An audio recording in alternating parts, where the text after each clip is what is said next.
Alright, Alico 3. Today's video we're going to focus on some notable sales from this weekend. Most of these are slabs, but there are some rock cards. These were all Friday to Sunday sales, September 18th to 20th.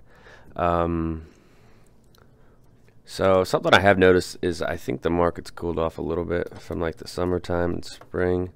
I'm not really running auctions like I was. I'm still selling items consistently, but I'm selling a lot less of my hobby boxes the last month or so. So just something to note.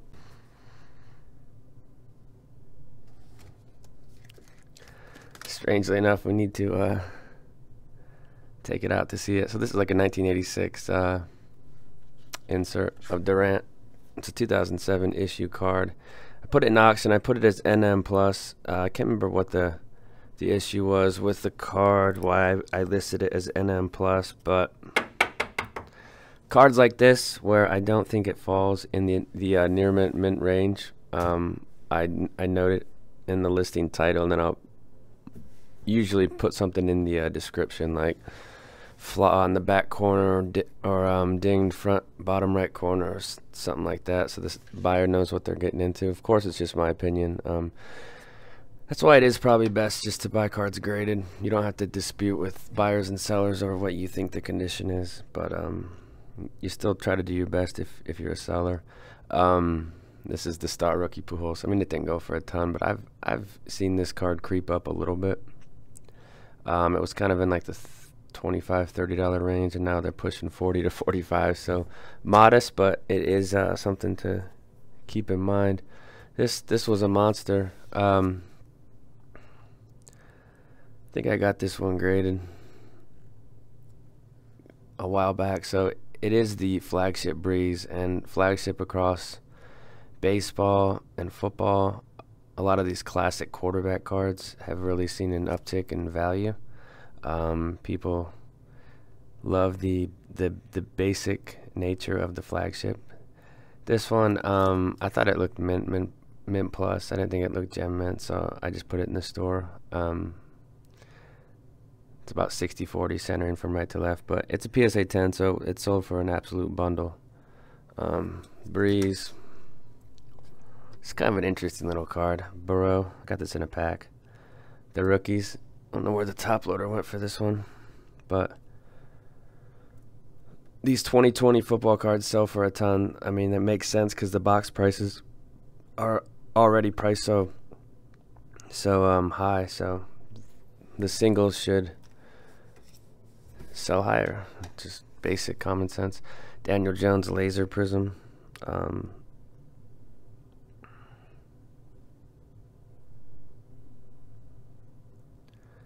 It's an interesting PSA 9. Not really the coolest card. Here's a Lamar score. So if I tilt that way, I get crazy glare. If I tilt this way. So there's the score. Base. That's a PSA 10. Difference between 9s and 10s is like 40 bucks for a 9, 140 for a 10, so about $100 difference. Here's a rainbow foil. This is an interesting one. I think his hobby's cool a little bit. You know, he's doing well, but he's not doing like sensational. So Robert, that's the rainbow foil, and that was in auction, so that one did pretty good in auction. Okay, so here's why I think SGC still has a nice place in the market, and it's definitely a viable company to send your cards to. You know, I would aim for sending cards like this into them because you're not handicapped by pop control and the PSA 9 or nothing. I mean, it's not like a PSA 9 is nothing, but if you're a reseller, the PSA 10 just sells for so much more than 9 on most issued cards, not all. This berry is sold for like 70 bucks in an SGC 9.5. So I think a PSA 9 is like 40. So there is definitely some value in SGC. You can't just totally write them off because of their new change in service. The I can wait format, which is kind of strange, but I think you're going to be waiting about 3 months for SGC bulks and then about 6 for PSA. So there are definitely pros and cons to both companies. Here's a Heiskanen, so he's in the Cup Finals right now. This is his Future Watch Auto to 100. Very cool card with a 2-color patch. PSA 9 on a thicker stock card is respectable as well. Here's another SGC. This is the LT EX. It's a neat Tomlinson. So this one, I thought it was like an 8.5 on my pre-grade assessment, and it came back at 10, so I thought it was overgraded, so I sold it. That's typically what I do with cards, and why I track the grades on the pre-grade. Been doing this so much and for so long, you just trust your own eyes on these cards. Barry. Plus, I feel like I look over my cards closer than like PSA or SGC will, because they're kind of rushed, and I'm more patient with it because it's my own cards. Barry score SGC 9. SGC grades this card super tough, but fairly too. So this is a really good example. But that bottom right corner on the front shows some white, so I think it's fair too. Okay, here's a monster. I actually just bought this card like a month ago. It's the Pujols Future Watch out of 1250, and it's in the older Beckett slab. It's got true gem subs. It's graded 2,700,000, so probably graded around 2003. But I was gonna try to cross it over, but this bottom right corner, it's just barely lifted, so I don't think it's gem mint.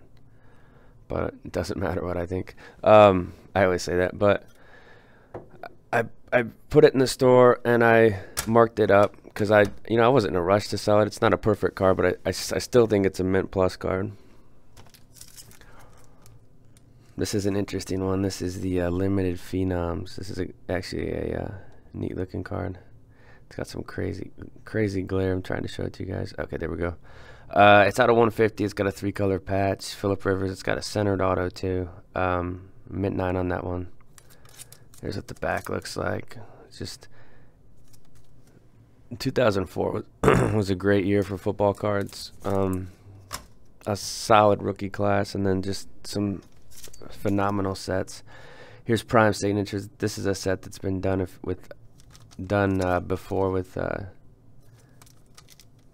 different companies, trying to put like baseball with the seams and then signing on the baseball. This time they put a patch down and signed on the patch. I'm not a huge fan of this because the auto looks kind of blurred because you're like signing on cloth. I just think that those two things should be separate, the cloth and the auto. But this one got a 10, so somebody jumped up for it. Another Rivers.